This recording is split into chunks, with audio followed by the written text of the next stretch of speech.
Jeremiah Smith said a lot of interesting things at Media Days, and I want to talk about a couple of them as we are getting closer and closer to college football and going through preseason camp and seeing where talking season actually starts to meet hitting people. And all that's coming up after the bumper.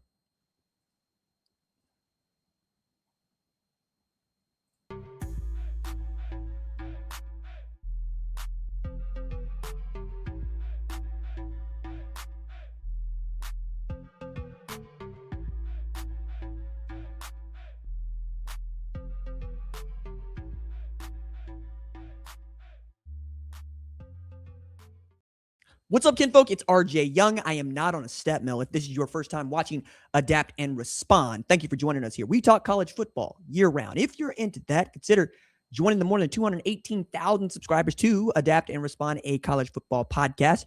You can also catch us on Apple and Spotify 4 times a week with video, if that's your jam. And I hope that it is, as we are gearing up for an exciting 2026, and really one where I expect Ohio State to really go after the small margins, the small errors, the little things that kept them from being a national championship team, a team that went 12 consecutive weeks as the number one team in the country, all to see it lost in the final 2 games it played, one in the Big Ten championship and one in the college football playoff.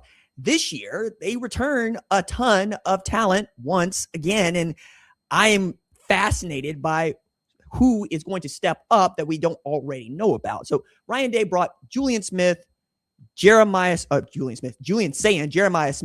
and Jalen McClain, my goodness, to Media Day. It's been a wild 3 days for you, mans.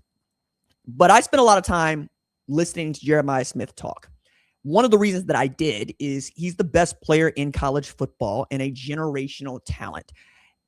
And we're just not going to get another year of him.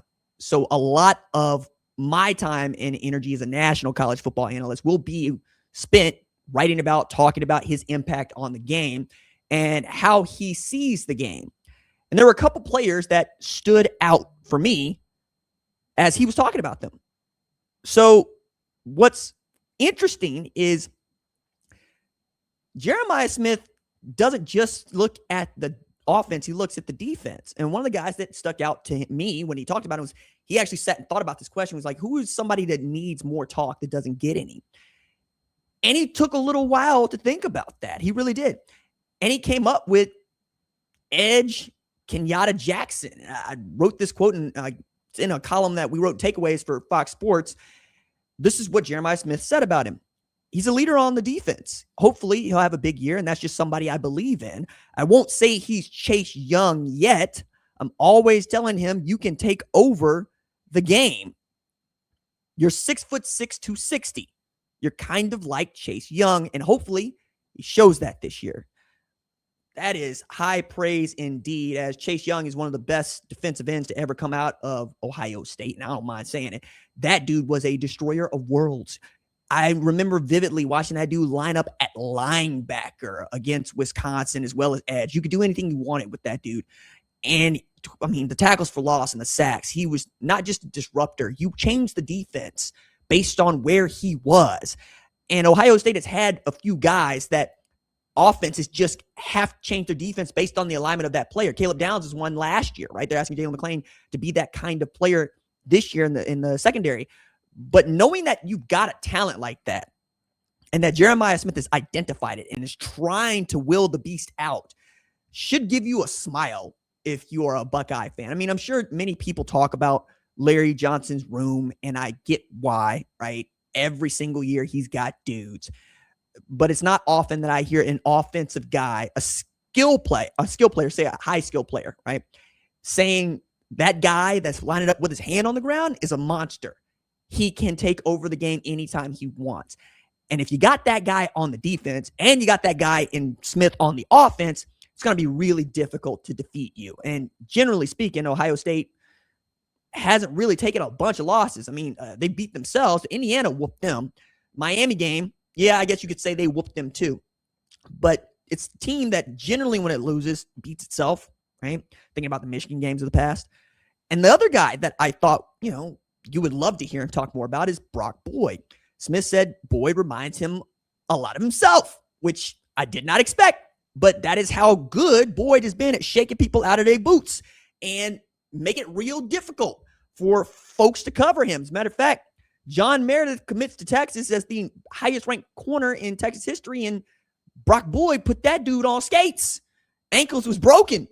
And I realized that if you got a Brock Boyd, and you got a Jeremiah Smith, and you got a Chris Henry Jr., and you got a Brandon Ennis, and you got a Kyle Parker, and you got a Devin McEwen. Like, come on, man. Like, what are we doing here? You know, like, what are we doing here? And Julian Sand is one of the most accurate players in all of college football. He actually is the most accurate player in all of college football. Like, it can be nasty for the Buckeyes this year, which is why I think they are a trendy pick and certainly my pick to make the national championship game. And I think that, you know, they have their goals out in front of them. What Smith is going to do this year, though, remains to be seen, in that I know that Ryan Day knows he gets one more year of him. And I know Arthur Smith knows that outside of making the run game good, your job is to get the ball to 4 whenever you can. It also is he's playing for legacy, right? There are a number of really gettable records that are within reach for him. And he can win the Biletnikoff Award this year.